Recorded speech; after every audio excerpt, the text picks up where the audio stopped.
Everybody ready? Okay. All right. Good morning. Just want to give you an update on the disappearance of Kada Scott, which occurred on October 4th, 11 days ago. Going to provide you an update in terms of an individual that is currently in custody for his involvement in the disappearance of Ms. Scott. However, still a lot of work needs to be done. And so just want to make that very clear as to why we are here and the information that you will receive. Essentially letting you know how we have gotten here, but more so the public's help that we need right now. The public has been very, very helpful thus far in providing a lot of information, which the investigators have been able to track down a lot of the leads, which has helped us get to this point here. But as I said, a lot of work still to be done. The number one priority is locating Ms. Scott. I just want to make that very clear. And so while we are at this stage of this now, that's our priority. And so we will ask for your help in locating this vehicle, which you'll get a little more information. It's a 1999 metallic gold Toyota Camry with a Pennsylvania tag of MSX0797. But we need to know where this car is. We need to find this car. Making this very clear, it's not to just focus on the northwest section of the city of Philadelphia. This car has traversed through the entire city. And so I want that to be clear, that every neighborhood, every person listening to this, whether you're in North Philly, South Philly, Southwest, Northwest, please open your eyes and see if you locate this car, or if you have seen this car, please contact us and give us that information. The second part of this is the individual that Deputy Commissioner Venor will provide his information very shortly.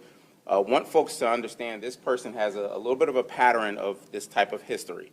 And so we want to encourage anyone that may have been involved with this individual, anyone that may know this individual, please, at this point in time, make that phone call. Feel comfortable enough to call us and let us know if you have any information regarding this person, regarding any interaction you've had with this individual. If you have been a victim of any crime regarding this individual, I want you to understand now is the time to make that phone call and let us know.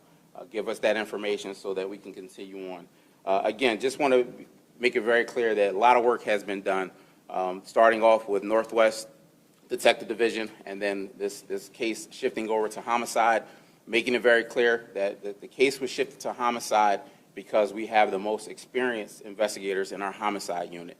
They have the most experience dealing with all types of investigations. They also have the most resources available to them. And so we have the hopes that we are still treating this as if Ms. Scott is still alive. And that's why we want the public's help in trying to locate every single piece of this.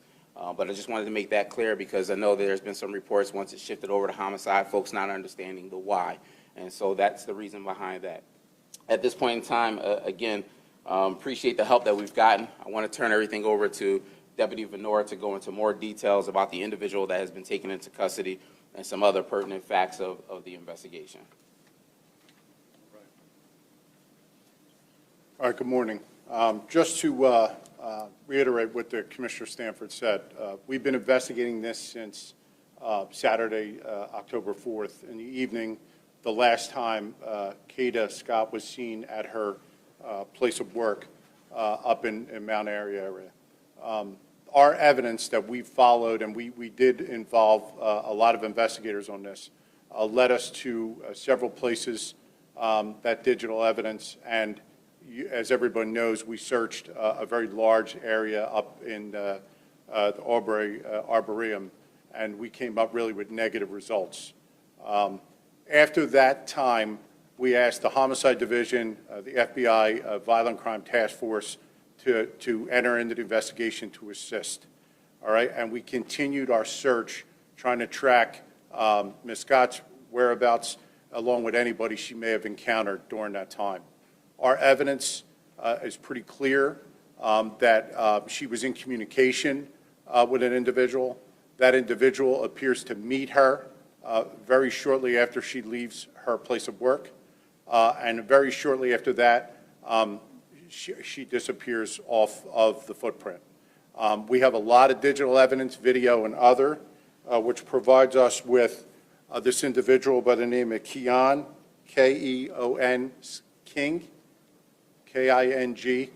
We believe this individual, and through our evidence, we were able to charge this individual. The district attorney was able to charge the individual. You'll hear from them shortly, with kidnapping at this point. It's very important to know we're not done our investigation.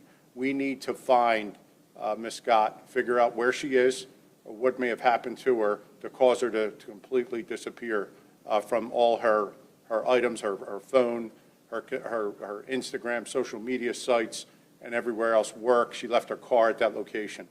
So it's very important that this individual, who does have prior history of being arrested, especially for this very same thing, this year was charged with kidnapping another female acquaintance. That case was dismissed from court, and I'll explain it. It's going to be refiled now as we're going to move forward to attempt. So he's being really charged with 2 cases today of kidnapping. And in that case, it involves assaults that occurred during the kidnapping. So this is a pattern of behavior. That vehicle that you've seen, the Toyota Camry, was his vehicle, all right? That vehicle's not recovered, all right? Some of the stuff he did as we attempted to find him was he got rid of things like the car, the phone. We're not able to find things that he was using. He had an address in Southwest Philadelphia. He had other addresses that it looks like he's not using anymore. So he attempted to elude us for some time. He did come in last night. He's here being processed, but there's a lot of questions we still have. So we're asking the public's help. We need it more than ever. This car, you'll see a better picture of it. We sent it to you digitally. It's a gold-colored Camry, 1999. It has heavy front-end damage on the left front bumper. All right, that's being described that way several times. We know it's been in the Mount Airy area. We have photos of it in Center City. We have pictures of it in Grace Ferry area and in Southwest Philadelphia. So it's possible that it could be anywhere. It could be outside the city. So if somebody sees this, thinks they know where this car is, it's very possible it doesn't have this tag on it anymore. So if you see a car like it, we're urging you to call police, have it investigated. Any information on this, you can call our tip line, 215-686-TIPS, 8477, or the Homicide Division directly, and give that information. All right, I'm going to turn things over to ADA Teslowski, who could speak a little more about the charges and potentially other charges that he's facing. Thank you. My name is Ashley Teslowski. I am an assistant district attorney in the homicide unit. I became involved in this investigation last week when the investigation was turned over to the homicide unit. So I became the assigned ADA when detectives Rob Daly and Joe Kremen took over the case. The first thing I want to say is that PPD and our federal partners and Detective Daly and Detective Kremen have done an amazing job to get us where we are. Today I'm joined by Tracy Washington from our Victim Services Unit, and also Bob Listenby, the first assistant of our office. What I can confirm is that our office, as of the early morning hours into the early morning hours this morning, did charge this individual with charges, the lead charge being kidnapping. You know, as we've said multiple times at this point, we do not know where Ms. Scott is. So at this point, our lead charge is kidnapping. What we're able to confirm and what I was able to charge based on is what we know, which has already been said, which is that this person, Mr. King, is the last person we believe to be in contact with her, and that he was in contact with her when she went offline, meaning her phone, everything. So at this point, the investigation has led us here, and we're able to charge him with kidnapping, recklessly endangering another person, use of a communication facility, meaning his phone. We were able to track his phone and communications on his phone. He's being processed as we speak. When I picked up this investigation, one of the things that our office also learned was that he did have a previous case. It was a 2025 case for very similar conduct, strangulation and kidnapping. That case had been withdrawn by our office based on the witness failing to appear at court. I pulled that file, and after an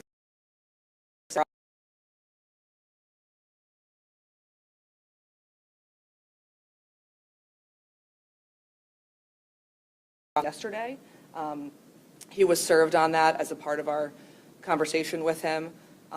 Him being here and being processed on the new charges, he was served for that, so he will also be facing a preliminary hearing on that previous kidnapping case as well.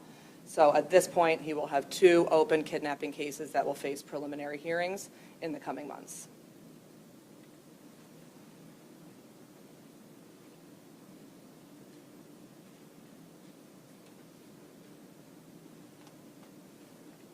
don't know if there's any questions. For the district attorney's office, how many times does a defendant, does the case appear before a judge that it's then withdrawn? I mean, how many times does this matter come before a judge and the decision then gets made it's withdrawn?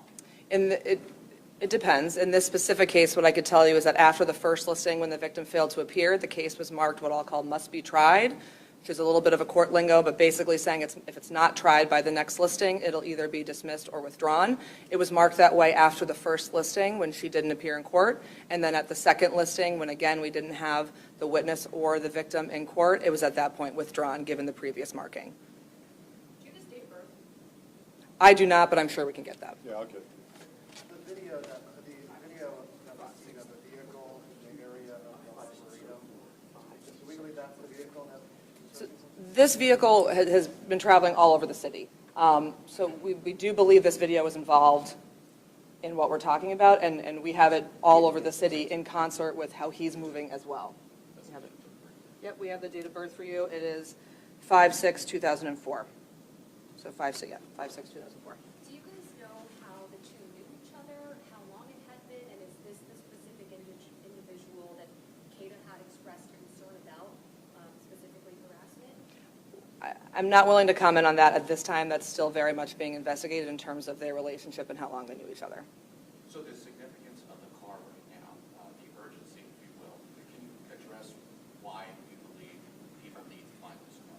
Sure, I can certainly comment on that, or if you want to. I mean, at this point, we believe he is connected to this vehicle. We also believe she may have been in that vehicle. As far as the other case, the kidnapping case, Yes. can you just explain some of the circumstances surrounding that case, as brief as you need to be? Sure. That case is an individual that was known to him, a domestic in nature. And what I can say is the allegations in that case are that he kidnapped a woman in front of her house, threw her in her car, assaulted her, and then eventually let her out of the car. There is some video evidence, I believe, that'll be played at the preliminary hearing, but that was domestic in nature. And do you have a time or about when that happened? It was this year in 2025. The case was withdrawn in May, so it predates that by a little bit. Where was the last location this car was seen? I don't know if we have exactly the last location, but what I can say is through our investigation, it was tracked all over the city, in multiple areas of the city in multiple different time periods throughout, the entire length of this investigation. When police were at an address in Southwest Philadelphia last Thursday night, was that one of his addresses? It was one of the addresses connected to this investigation. Do you believe anyone else might be helping King or possibly be driving that vehicle for him? In terms of other people being involved, I don't have comment on that at this time. It's still very much being investigated. There have been several phone numbers involved that we've been tracking, but all roads at this point lead to him, and so that's what we're hoping leads us to her. After she arrives at work at 10 o'clock, how big is the time window that she actually remains at work before leaving? Yeah. She's not there long at all. She gets there maybe just before 10, and right after, she's out maybe 20 minutes. That's what I'm told. Are they communicating at this point? We believe they are, yeah. Do you know how the two knew each other? I don't know their relationship. Obviously, they had a connection. They're going back and forth, and they've known each other for a short time, but I don't know how long. Do you know if she was willingly meeting him or? I don't know. I don't know yet. We'll just take a couple more questions just to get this information out there. Two more questions? I just wanted to see, is he saying anything, is he being interviewed? I'm not going to comment on that at this point.